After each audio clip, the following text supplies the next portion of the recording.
Personne de ma famille ne s'est présenté à ma remise de diplôme. Ni ma femme, ni mes enfants, pas même un seul siège avec mon nom dessus. Ils étaient tous à la fête barbecue de mon frère, riant autour d'une piscine pendant que je traversais une scène que j'avais lutté 5 ans pour atteindre. Et au moment où j'en suis descendu, mon téléphone a vibré avec un message qui m'a glacé le sang. Nous devons parler d'urgence. Puis je l'ai vu. 45 appels manqués de ma femme. 45. Si vous avez déjà ressenti le moment où votre plus grande victoire se transforme en votre pire peur, vous comprendrez exactement où je me trouvais. Je m'appelle Kai Mercé, et c'est l'histoire la plus difficile que j'ai jamais racontée. Avant de la partager avec vous, je veux savoir que vous êtes ici avec moi. Laissez juste un salut ou dites-moi d'où vous regardez. J'adore voir jusqu'où mon histoire porte. Parfois, savoir que quelqu'un écoute fait toute la différence. Merci. Et maintenant, laissez-moi tout vous raconter. Et si mon histoire résonne un tant soit peu en vous, pensez à vous abonner. Cela aide plus que vous ne le pensez et cela me rappelle que je ne partage pas ces moments seul.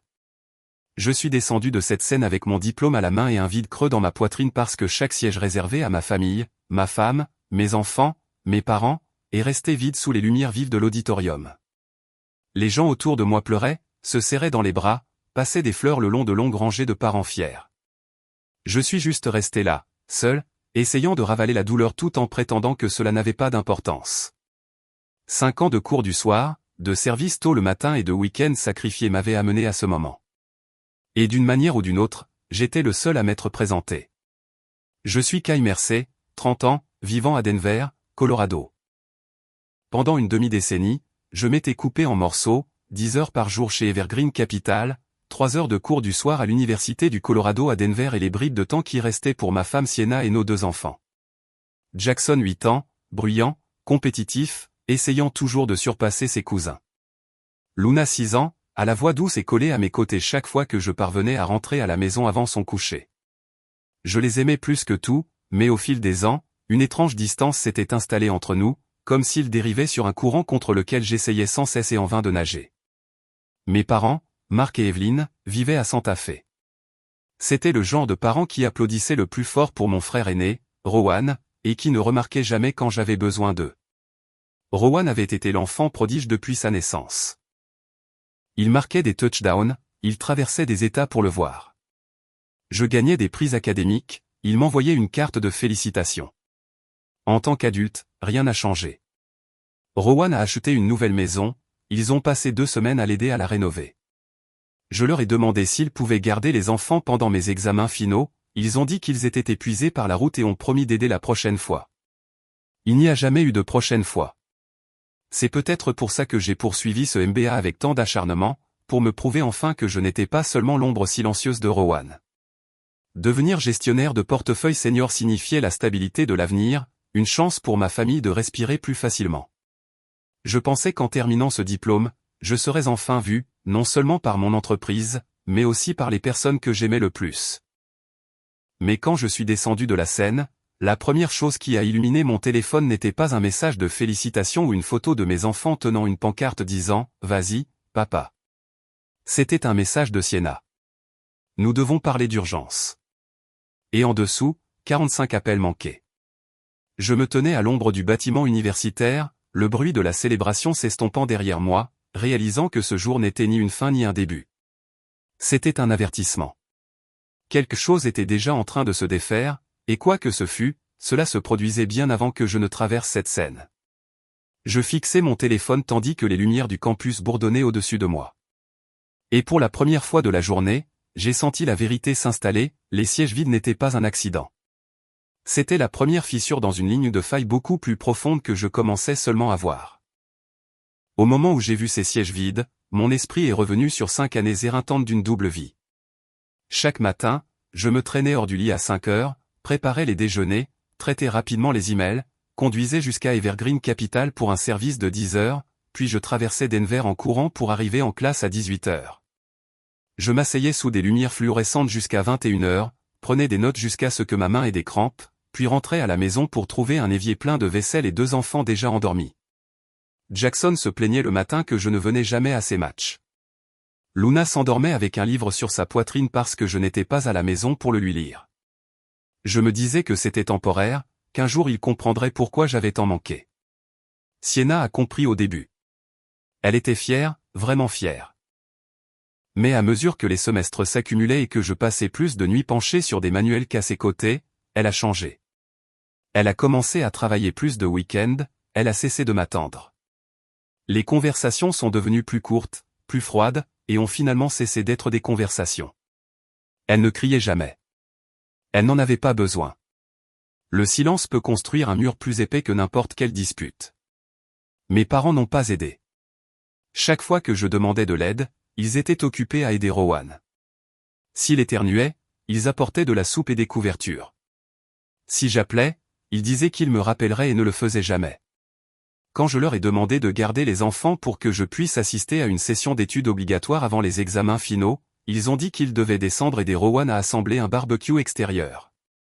Un barbecue. Pendant que je suppliais de l'aide pour équilibrer le poids de ma vie. Puis 2 semaines avant la remise des diplômes, la première fissure s'est largement ouverte. Rowan a envoyé un message de groupe annonçant qu'il organisait un énorme barbecue à Colorado Springs le jour même de ma remise de diplôme. Il n'a pas demandé.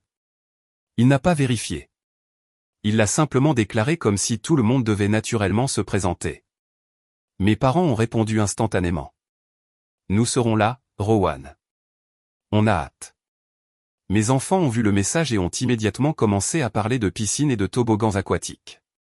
Sienna n'a pas dit un mot, mais le regard dans ses yeux m'a dit qu'elle s'imaginait déjà là-bas, elle aussi. J'ai appelé Rowan, en essayant de garder ma voix stable. Il m'a repoussé comme si ma remise de diplôme était une course que j'avais inventée. C'est juste une cérémonie, Kai. Tu as 30 ans. Tu en as déjà eu une après l'université. Ce barbecue est pour toute la famille. Ne rends pas les choses bizarres. Entendre ça m'a frappé plus fort que je ne l'attendais. Non pas parce qu'il a rejeté le diplôme, mais parce que je sentais au fond de moi qu'il croyait vraiment que je devais réorganiser ma vie autour de la sienne. Cette nuit-là, après que les enfants se soient couchés, je me suis assis à la table de la salle à manger, fixant les billets de remise de diplôme que j'avais commandés des mois auparavant.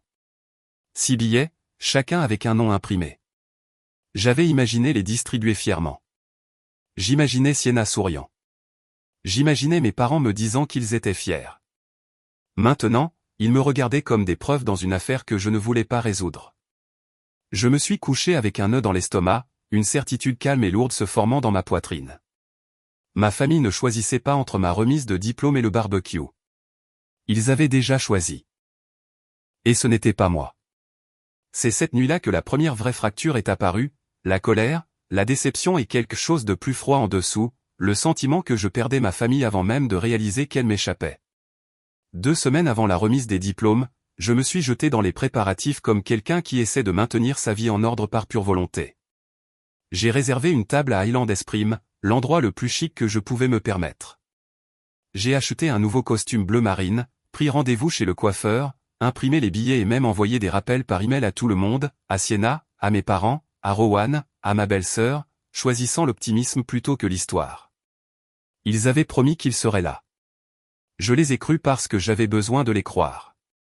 Mais à mesure que la date approchait, quelque chose chez Sienna a commencé à changer. Chaque fois que je mentionnais la cérémonie, elle esquivait. Elle vérifiait son horaire de travail, faisait défiler son téléphone ou changeait complètement de sujet. Quand je lui ai demandé si elle avait choisi des vêtements pour les enfants, elle a marmonné quelque chose comme quoi elle y pensait encore. Ce n'était pas de la colère, juste de la distance. Un espace entre nous qu'elle n'essayait plus de cacher. Je me suis demandé si je l'imaginais, mais le nœud dans mon estomac disait le contraire. Puis ma mère a appelé un après-midi. Sa voix était trop désinvolte, comme celle des gens qui supposent que vous savez déjà quelque chose. Sienna a mentionné que les enfants iraient avec nous à Colorado Springs, n'est-ce pas? Nous partons tôt pour que Rowan puisse avoir de l'aide pour s'installer. J'ai figé. Le téléphone a glissé dans ma main. Je n'avais pas entendu un mot à ce sujet. Ma propre mère connaissait les plans de mes enfants avant moi. Et à cette seconde, quelque chose s'est mis en place. Sienna et Rowan avaient déjà discuté du barbecue, avaient déjà pris des dispositions, avaient déjà choisi. Je ne faisais pas partie de la conversation. Je ne faisais même pas partie de l'équation. Cette nuit-là, quand Jackson et Luna étaient dans leur chambre, j'ai demandé directement à Sienna. Sans préface, sans adoucir les choses. Elle a hésité avant d'admettre la vérité. Les enfants voulaient aller au barbecue. Ils parlaient de la piscine et du toboggan aquatique depuis des semaines, et elle pensait que ce serait trop de leur faire subir une cérémonie de 3 heures. Ça va les submerger, a-t-elle dit, comme si elle leur rendait service. Une version différente de moi aurait peut-être gardé son calme. Mais les mots ont ouvert quelque chose en moi que je gardais fermé depuis trop longtemps. Je lui ai dit que ce n'était pas à propos d'une cérémonie. C'était à propos de moi, atteignant enfin quelque chose pour lequel je m'étais battu chaque jour. Elle a dit que j'étais égoïste, que je me souciais plus d'être applaudi que du bonheur de nos enfants. D'une manière ou d'une autre, je me suis retrouvé à me défendre dans ma propre maison, expliquant pourquoi mon unique moment de fierté devrait aussi compter. Jackson a entendu et est descendu. « Papa, le barbecue sera bien plus amusant. Pourquoi ne pouvons-nous pas y aller ?» Luna a pleuré parce qu'elle pensait que j'essayais de l'empêcher de voir ses cousins. Ils n'étaient pas cruels. Ils étaient des enfants, mais la douleur n'en était pas moins vive. J'ai alors réalisé que, quelque part en chemin, j'avais perdu toute influence sur ma propre famille. Tout ce que j'avais essayé de construire en 5 ans de sacrifice m'avait glissé entre les doigts. Cette nuit-là, je suis resté éveillé, fixant le plafond sombre, écoutant le bourdonnement silencieux de la maison. La même maison pour laquelle je travaillais pour payer. La même maison où je dormais à peine à cause des cours du soir. Je me suis demandé si j'avais tant donné à mon avenir que j'avais accidentellement vidé mon présent, ou peut-être qu'ils n'avaient tout simplement pas remarqué à quel point j'essayais. Quoi qu'il en soit, je me suis endormi en sachant que quelque chose de fondamental avait changé, et que ça ne reviendrait pas en arrière. Le matin de ma remise de diplôme ne ressemblait en rien au jour que j'avais imaginé. Au lieu de l'excitation, la maison portait une tension froide et pressée. Je me suis réveillé tôt, j'ai enfilé mon costume et j'ai essayé de me préparer. Mais dans la cuisine, Sienna emballait de la crème solaire et des serviettes, jetant des collations dans une glacière tout en me regardant à peine. Jackson fermait un sac rempli de maillots de bain.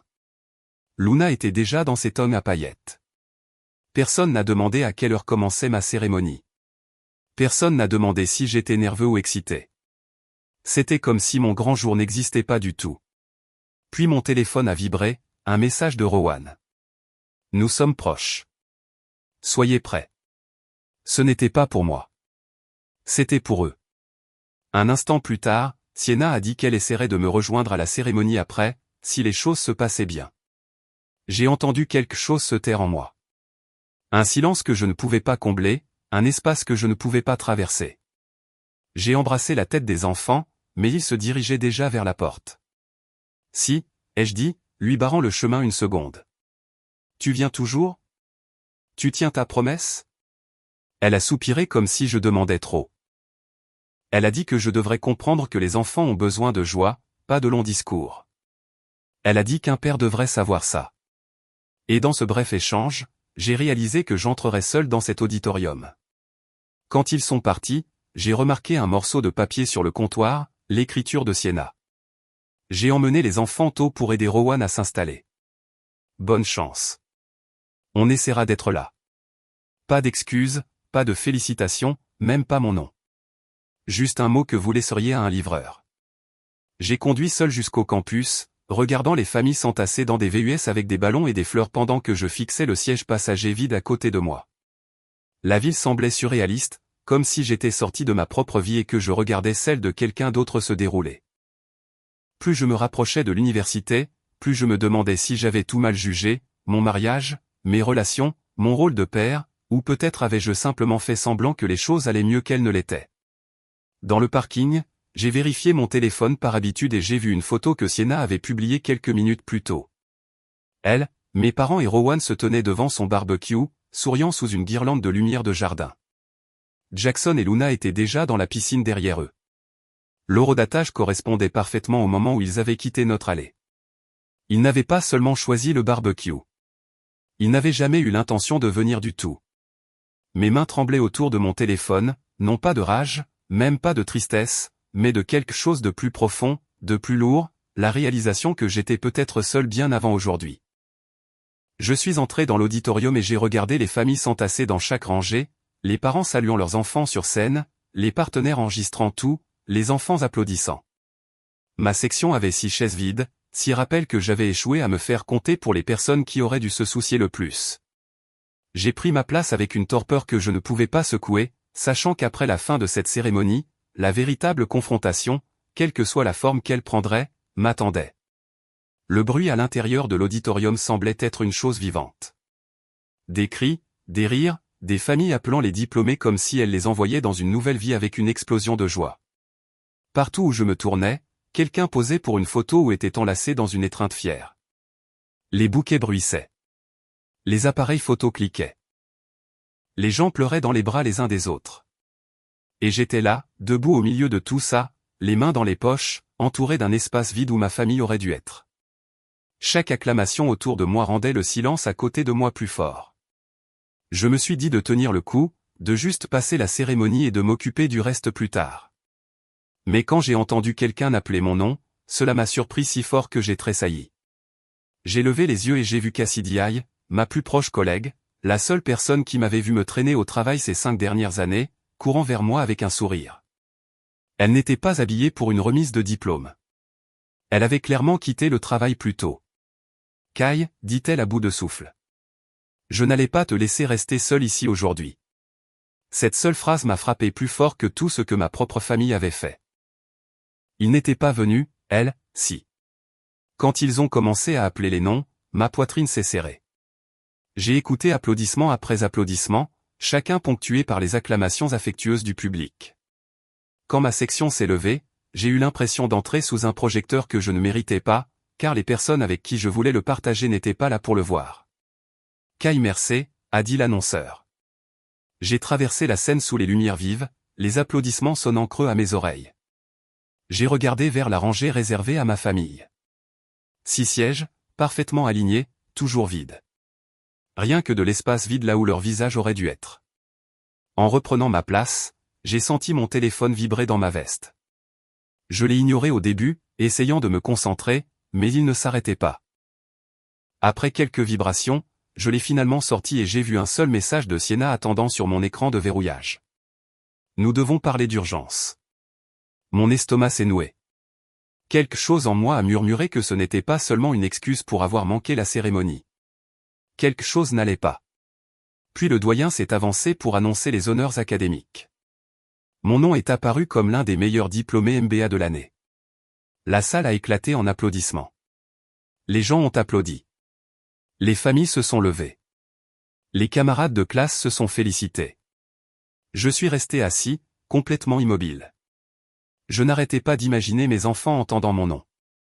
Je n'arrêtais pas d'imaginer Sienna souriant pour la caméra. Je n'arrêtais pas d'imaginer mes parents ayant l'air fiers pour une fois, mais aucun d'entre eux n'était là pour en être témoin. Quand les derniers applaudissements se sont estompés, j'ai retiré mon téléphone du mode silencieux.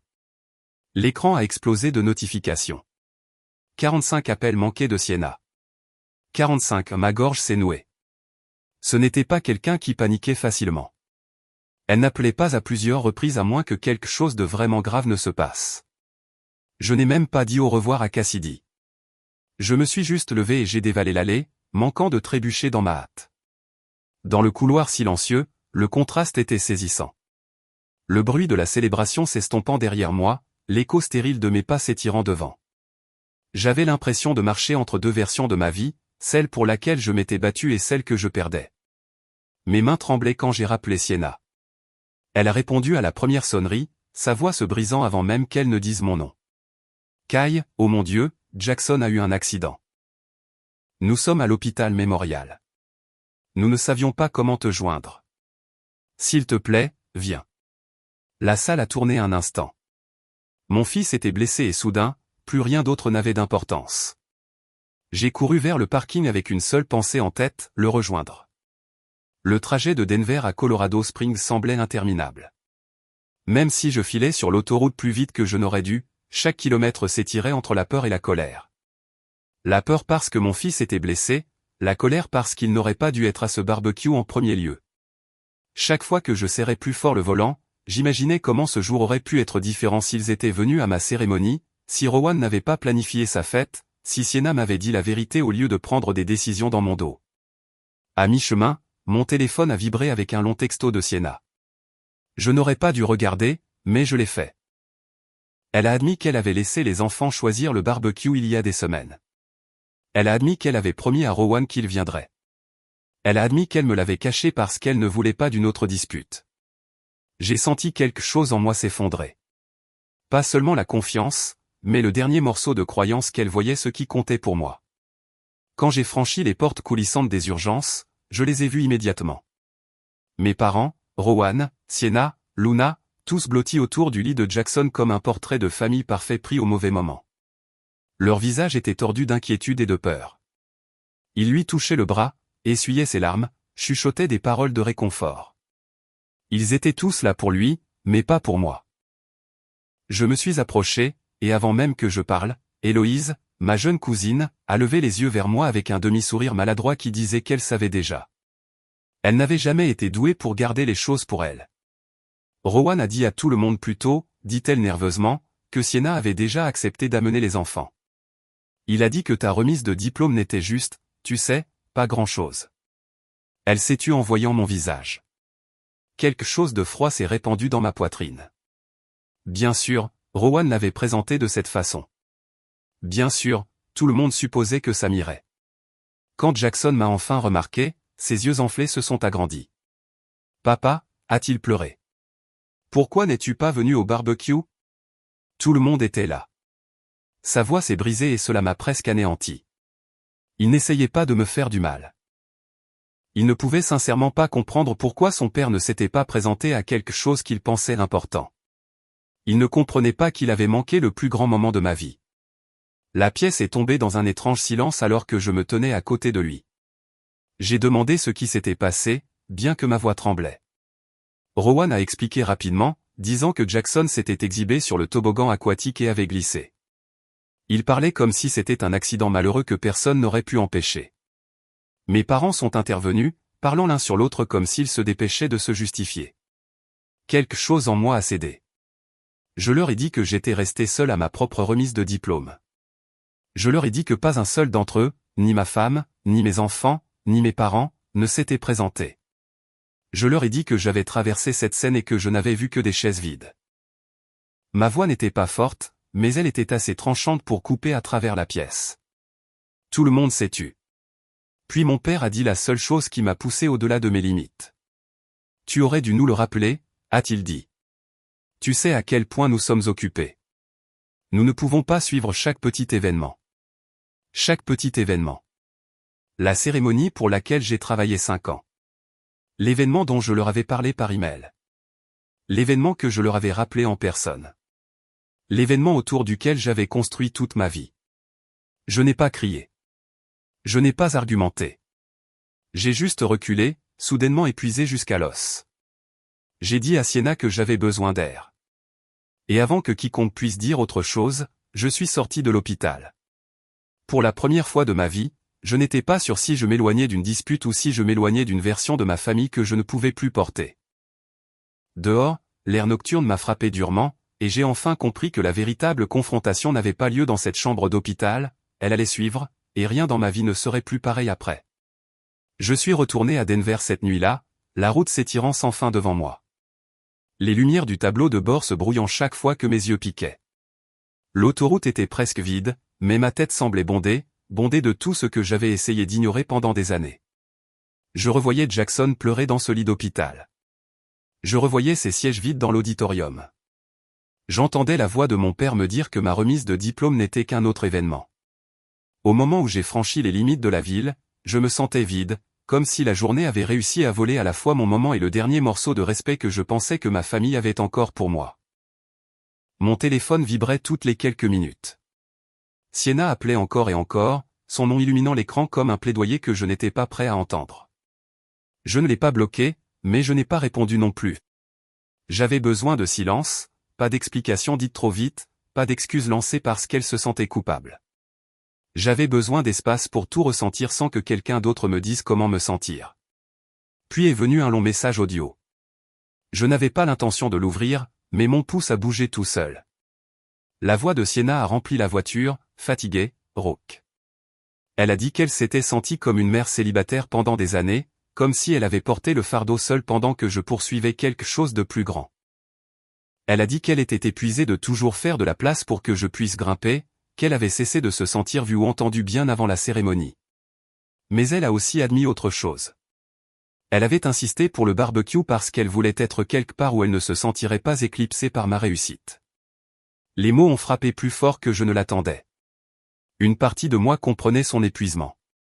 Une autre partie de moi voyait la vérité clairement. Elle n'avait pas manqué la cérémonie à cause des enfants. Elle l'avait manqué à cause d'un ressentiment qu'elle n'avait jamais exprimé. Quand je suis enfin entré dans la maison, le silence semblait méconnaissable. Des jouets étaient éparpillés sur le tapis, la télécommande sur le canapé, un puzzle à moitié ouvert sur la table de la salle à manger, mais pas de rire, pas de bruit de pas, pas de voix appelant mon nom. Ils étaient tous encore à Colorado Springs, et pour la première fois, la maison ressemblait à la maison de quelqu'un d'autre, pas la mienne. J'ai alors réalisé que ma famille s'éloignait de moi bien avant ce jour. J'avais juste été trop concentré sur l'avancement pour le remarquer. Sur la table de la cuisine, j'ai vu quelque chose qui m'a serré la gorge. Un petit morceau de papier plié de manière inégale. L'écriture de Luna. J'ai reconnu instantanément les lettres à l'envers. Papa, je suis désolé de ne pas t'avoir vu. Je pensais que tu n'avais pas besoin de moi. Ce n'étaient pas les fautes d'orthographe ou les lignes tremblantes. C'était le message. Ma fille croyait que je n'avais pas besoin d'elle. Cela m'a dit tout ce que je devais savoir sur ce qu'elle apprenait du monde qui l'entourait. J'ai attrapé un sac de sport, y ai jeté des vêtements et je suis reparti. Je ne fuyais pas. Je savais juste que je ne pouvais pas penser clairement dans une maison pleine de blessures qui saignaient encore. Alors, je me suis enregistré à l'hôtel que j'avais initialement réservé pour mes parents, celui qu'ils n'avaient pas pris la peine d'utiliser. L'ironie ne m'a pas échappé. Juste au moment où je verrouillais la porte derrière moi, mon téléphone a sonné à nouveau, cette fois c'était mon patron. Sa voix était vive, chaleureuse, pleine de fierté. Il m'a félicité pour mon MBA. Il m'a dit que j'avais officiellement obtenu la promotion de gestionnaire de portefeuille senior et que le conseil d'administration avait été impressionné par mon projet de fin d'études. Ces mots auraient dû me remonter le moral. Au lieu de cela, ils se sont emmêlés avec tout le reste en moi jusqu'à ce que je ne puisse plus dire ce que je ressentais. Fier, furieux, soulagé, dévasté. Je suis resté là un long moment après la fin de l'appel, regardant par la fenêtre la ligne d'horizon calme de Denver. Je m'étais battu si fort pour cette vie et maintenant tout y semblait instable. Une chose était certaine. Quand je rentrerais à la maison, rien dans ma famille ne fonctionnerait comme avant. Quelque chose devait changer. Et cette fois, je ne serais pas le seul à faire des sacrifices. Je suis resté au Saphir Lodge pendant une semaine complète, sans me cacher, sans bouder, mais en pensant vraiment. Je travaillais pendant la journée et j'écrivais des pages de notes la nuit sur ce que je voulais en tant que mari, père, homme. Chaque soir, je faisais un fast-time avec Jackson et Luna. Je vérifiais son plâtre, posais des questions sur l'école, écoutais Luna parler de ses dessins. Je maintenais le lien, mais je ne suis pas rentré. Pas encore. La distance était la limite que j'aurais dû tracer il y a des années. Le 3e jour, Sienna s'est présentée à l'hôtel. Ses yeux étaient rouges, mais elle ne pleurait pas. Elle a dit que la maison était insupportable sans moi. Elle a dit que les enfants me manquaient. Elle a dit que je lui manquais. Mais même alors, ses mots tournaient autour de ce qu'elle ressentait, pas une seule fois autour de ce que j'avais porté. Alors, je lui ai dit que je n'étais pas prêt, que nous parlerions, mais pas selon son calendrier. Pour une fois, elle ne s'est pas battue avec moi là-dessus. Peut-être sentait-elle que quelque chose avait finalement changé. De manière inattendue, mes parents sont arrivés l'après-midi suivant, apportant de la nourriture faite maison et cette même vieille rengaine. C'est juste un malentendu. Mais je n'ai pas laissé passer cette fois. Je les ai fait asseoir et j'ai passé en revue presque chaque moment de ma vie où j'avais été mis de côté pour Rowan, les jeux d'enfance, les réussites ignorées, les promesses rompues, l'aide refusée. Je n'ai pas crié. Je n'ai pas accusé. Je l'ai simplement exposé clairement, pièce par pièce. Et pour la première fois, leurs visages ont montré de la reconnaissance au lieu de la défensive. Les yeux de mon père se sont embués. Il a dit qu'il n'avait jamais réalisé à quel point cela m'avait affecté. Ma mère s'est excusée en larmes, disant qu'elle aurait dû être à ma remise de diplôme, que de tous les jours où il fallait se présenter, c'était celui-là. Leurs excuses n'ont pas effacé des années de déséquilibre, mais elles ont ouvert une brèche. C'était un début. Le 5e jour, Rowan est venu. Il n'est pas entré avec sa confiance habituelle. Il avait l'air fatigué, accablé. Il a admis quelque chose que je ne m'attendais jamais à entendre. Il a maintenu le barbecue le jour de ma remise de diplôme parce qu'il voulait tout le monde pour lui. Il a dit que la pression de nos parents le faisait s'accrocher à son statut de fils qui réussit. Il avait peur de perdre cette place sous les projecteurs. Son honnêteté ne l'a pas absous, mais elle l'a expliqué. Plus tard cette nuit-là, Sienna est revenue. Elle ne demandait pas pardon cette fois. Elle a dit qu'elle avait pris rendez-vous pour une thérapie de couple. Elle a dit qu'elle voulait reconstruire les choses de la bonne manière, pas seulement les rafistoler. Pour la première fois depuis longtemps, ces mots semblaient intentionnels. Je l'ai fait asseoir et je lui ai dit ce dont j'avais besoin à l'avenir. De la clarté, du respect pour mes réussites, une prise de décision partagée avec les enfants, des limites avec la famille élargie et la reconnaissance que notre foyer passait en premier. Elle a tout accepté, non pas à contre-cœur, non pas sur la défensive, mais sincèrement. Un jour plus tard, j'ai rendu visite à Jackson. Il était assis sur le canapé avec son plâtre couvert de signatures, l'air plus petit que d'habitude. Il s'est penché contre moi et a murmuré, « Papa, je veux être comme toi quand je serai grand. Mais je ne veux pas me sentir seul comme tu l'as été ce jour-là. » Ces mots ont brisé quelque chose en moi, mais ils ont aussi reconstruit quelque chose. Si mon propre fils pouvait comprendre la douleur que je portais, alors peut-être que je pourrais apprendre à ma famille à la comprendre aussi. Je suis rentré à la maison à la fin de la semaine. Ce n'était ni un triomphe ni une reddition. C'était intentionnel. Sienna et moi avons commencé la thérapie. Les enfants ont appris pourquoi ce jour comptait. Mes parents ont promis de se montrer plus, de partager l'attention au lieu de la diviser. Lentement, prudemment, nous avons reconstruit quelque chose de plus honnête que ce que nous avions auparavant. Environ un mois plus tard, Rowan m'a surpris avec une petite célébration, juste des amis proches, des collègues et la famille. Un gâteau aux couleurs de mon école, un court discours de sa part sur ma persévérance. Mes parents ont apporté une photo encadrée de moi dans ma toge de diplômé, celle qu'ils avaient commandée au photographe de l'université, et ont demandé s'ils pouvaient l'accrocher dans leur salon. Quand j'ai finalement placé mon diplôme de MBA sur le mur de mon nouveau bureau chez Evergreen Capital, j'ai réalisé quelque chose d'important. Ma valeur n'avait jamais dépendu de leur reconnaissance, mais choisir de me défendre a aidé les bonnes personnes à se manifester pour être à mes côtés. En fin de compte, l'histoire n'était pas sur le fait d'être abandonné.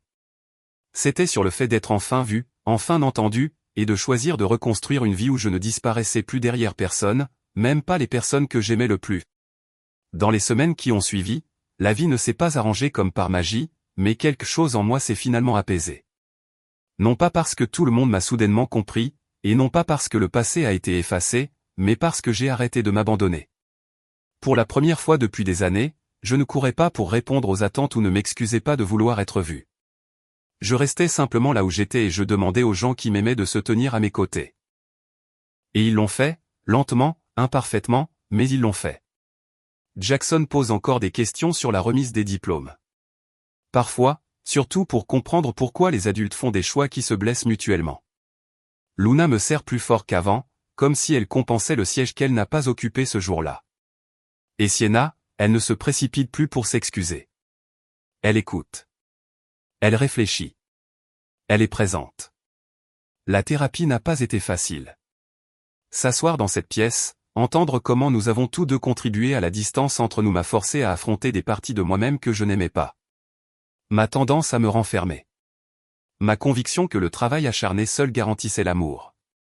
La façon dont je poussais à travers l'épuisement jusqu'à ce que personne ne puisse m'atteindre, même pas les personnes les plus proches de moi. J'ai toujours pensé que la responsabilité se mesurait à la quantité que je portais. Maintenant, je comprends qu'elle se mesure aussi à la manière dont je partage ouvertement le poids. Mes parents apprennent aussi. Parfois, ma mère évoque de vieux souvenirs, des moments qu'elle a négligés sans réaliser à quel point ils m'ont profondément façonné. Mon père a encore du mal à mettre des émotions en mots, mais il essaie. Et l'effort compte plus que la perfection ne le pourra jamais. Rowan, eh bien, les choses sont différentes avec lui. Pas proche, pas distante, juste honnête. Pour la première fois de notre vie, il ne suppose pas que je vais me plier à lui, et je ne me fais plus petit autour de lui.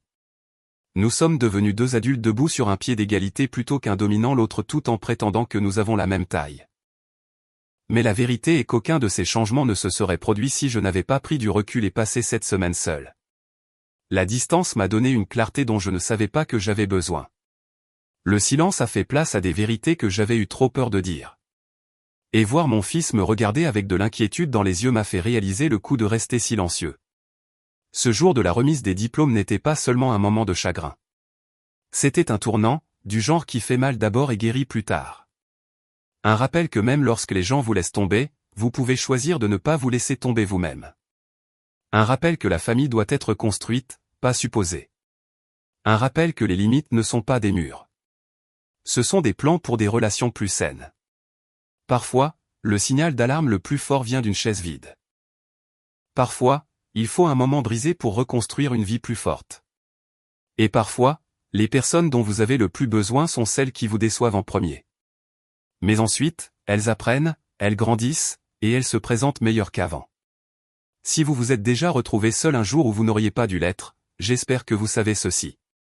Vous n'êtes pas le seul. Et vous n'êtes pas faible de vouloir être valorisé. Vous êtes humain. Vous méritez d'être vu. Vous méritez d'être célébré. Et même si personne ne vous applaudit le jour où vous traversez votre scène, quelle que soit cette scène, vous l'avez quand même traversée. Vous l'avez quand même mérité. Vous comptez quand même. Je suis reconnaissant d'avoir continué. Je suis reconnaissant que quelque chose se soit brisé ce jour-là, car ce qui a suivi a finalement fait de la place pour que quelque chose de nouveau puisse grandir. Et si mon histoire vous a atteint aujourd'hui, si une partie de celle-ci fait l'écho à quelque chose dans votre propre vie, je veux vous demander quelque chose de simple. Faites-moi simplement savoir que vous êtes là. Dites « j'écoute » dans les commentaires ou dites-moi d'où vous regardez. Cela signifie plus que vous ne le pensez de savoir que quelqu'un est là, entendant cela, ressentant cela, comprenant cela. Et si vous voulez entendre plus d'histoires comme la mienne, des histoires sur la résilience familiale, la reconstruction, la guérison, veuillez envisager de vous abonner. Non pas parce que les chiffres comptent, mais parce que la communauté compte. Parce que quelque part, quelqu'un d'autre est assis dans une rangée vide en se demandant s'il est le seul. Et peut-être qu'à travers des histoires comme celle-ci, il n'aura plus à se sentir seul. Et en y repensant maintenant, je réalise quelque chose que je ne pouvais pas voir au milieu du chaos. Parfois, la vie que vous essayez de protéger est la même vie qui vous brise silencieusement. Parfois, l'amour devient routine, la routine devient attente, et l'attente devient une sorte de cécité. Nous cessons de remarquer les personnes qui portent tout en silence. Nous oublions de leur demander comment elles vont. Nous supposons qu'elles sont assez fortes pour vivre sans réconfort. Je pensais que la force signifiait l'endurance. Que si je poussais assez fort, travaillais assez longtemps, me sacrifiais assez silencieusement, les gens autour de moi comprendraient. Mais la compréhension ne naît pas du silence. Elle naît de la vérité. Une vérité désordonnée, inconfortable, vulnérable. Et c'est ce que j'apprends à donner maintenant. J'apprends à dire, j'ai besoin de toi ici. J'apprends à dire, ça m'a fait mal. J'apprends à croire que ma valeur ne se mesure pas à ce que je peux gérer seul.